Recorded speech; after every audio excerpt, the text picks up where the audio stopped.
Mga pagpapala sa pagiging masunurin. Huwag kayong gagawa ng mga diyos-diyosan o magtatayo ng mga inukit na ribulto o sagradong haligi o mga batong hinugisan upang sambahin sa inyong lupain. Ako si Yahweh, ang Diyos ninyo. Igalang ninyo ang araw ng pamamahinga at ang aking santuaryo. Ako si Yahweh. Kung susundin ninyo ang aking mga tuntunin at tutuparin ang aking mga utos, pauulanin ko sa tamang panahon at mamumunga ng sagana ang mga punong kahoy sa kaparangan. Kahit tapos na ang panahon ng pitasan ng prutas at panahon ng muling pagtatanim, ay gumigiik pa kayo, sasagana kayo sa pagkain at mamumuhay ng panatag. Maghahari ang kapayapaan sa buong lupain at walang gagambala sa inyo. Palalayasin ko ang mababangis na hayop at wala nang dirigma sa inyo. Matatakot sa inyo ang inyong mga kaaway at malulupig ninyo sila sa labanan.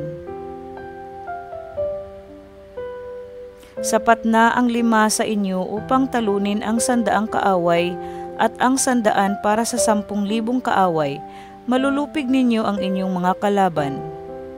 Pagpapalain ko kayo, kayo'y uunlad at darami. Patuloy kong pagtitibayin ang ginawa kong kasunduan sa inyo. Ang inyong ani ay sobra-sobra at tatagal sa mahabang panahon. Sa katunayan, sa dami ng inyong aanihin, ay ilalabas ninyo ang mga luma upang maimbak lamang ang mga bagong ani. Maninirahan ako sa kalagitnaan ninyo at hindi ko kayo pababayaan. Ako'y inyong kasama saan man kayo magpunta.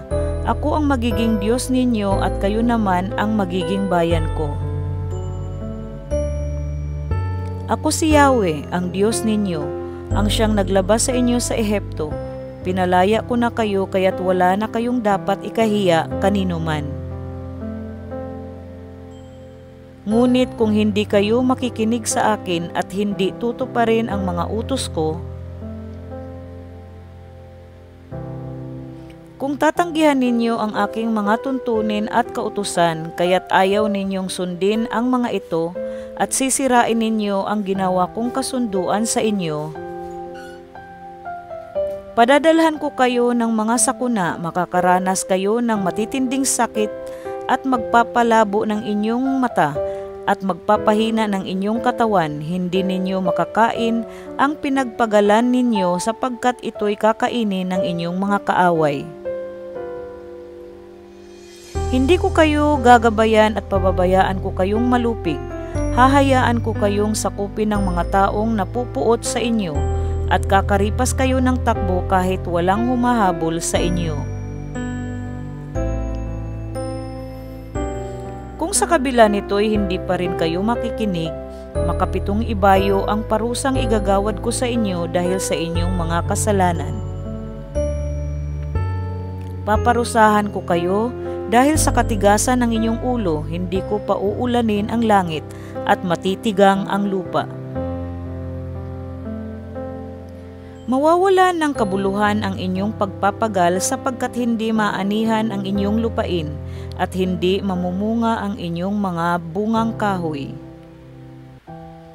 Kung patuloy kayong susuway at hindi makikinig sa akin, makapitong ibayo ang parusang igagawad ko sa inyo dahil sa inyong kasalanan. Pababayaan kong lapain ng mababangis na hayop ang inyong mga anak at mga alagang hayop. Kaunti lamang ang matitira sa inyo at halos mawawala na ng tao ang inyong mga lansangan. Kung sa kabila nito'y magmamatigas pa rin kayo at patuloy na susuway sa akin, 7 ibayo pa ang parusang igagawad ko sa inyo dahil sa inyong kasalanan. Ipasasalakay ko kayo sa mga kaaway ninyo, kaya't marami ang mapapatay sa inyo dahil sa inyong pagsira sa kasunduang ginawa ko sa inyo. Makapagtago man kayo sa mga kuta, padadalhan ko kayo roon ng salot, kaya babagsak din kayo sa kamay ng inyong kaaway. Kukulangin kayo sa pagkain, kaya't iisang kalan ang paglulutuan ng 10 babae. Tatakalin ang inyong pagkain, kaya't hindi kayo mabubusog. At kung sa kabila nito'y di pa rin kayo magbabago at patuloy pa ring sumuway sa akin, magsisiklab na ang aking galit sa inyo at ako na mismo ang magpaparusa sa inyo ng makapitong ibayo dahil sa inyong mga kasalanan. Sa tindi ng gutom ay kakainin ninyo pati ang inyong mga anak. Wawasakin ko ang inyong mga altar sa burol at ang altar na sunugan ng insenso. Itatakwil ko kayo at itatambak ang inyong mga bangkay sa ibabaw ng inyong mga diyos-diyosan. Wawasakin ko ang inyong mga lunsod at iiwanan kong tiwangwang ang mga santuaryo at hindi ko tatanggapin ang mga handog ninyo. Sasalantain ko ang inyong mga lupain at magtataka ang mga kaaway ninyong sasakop niyon. Uusigin ko kayo ng tabak at magkakawatak-watak kayo sa iba't ibang lupain. May iwang nakatiwangwang ang inyong lupain at iguguho ang inyong mga lunsod. Sa gayon, mamamahinga ng mahabang panahon ang inyong lupain, samantalang kayo'y bihag sa ibang bansa. Makakapagpahinga ang inyong lupain hindi tulad ng kayo'y naroon. Ang mga may iwan doon ay paghaharian ng matinding takot, kaya't may malaglag lamang na dahon ng kahoy ay magkakandarapa na sila sa pagtakbo na parang hinahabol ng taga kahit wala naman. Magkakadaganan sila sa pagtakbo na parang hinahabol ng taga, gayong wala namang humahabol. Hindi ninyo maipagtatanggol ang inyong sarili sa mga kaaway. Mamamatay kayo sa lupain ng inyong mga kaaway. Ang malalabi naman ay mamamatay sa hirap dahil sa kasalanan ninyo at ng inyong mga ninuno. Subalit kung pagsisihan nila ang kanilang mga kasalanan at ang mga kasalanan ng kanilang ninuno at tanggapin na naghimagsik sila laban sa akin, at iyon ang dahilan kung bakit sila'y aking pinabayaan, kung sila'y magpakumbaba at pagsisihan ang kanilang mga kasalanan.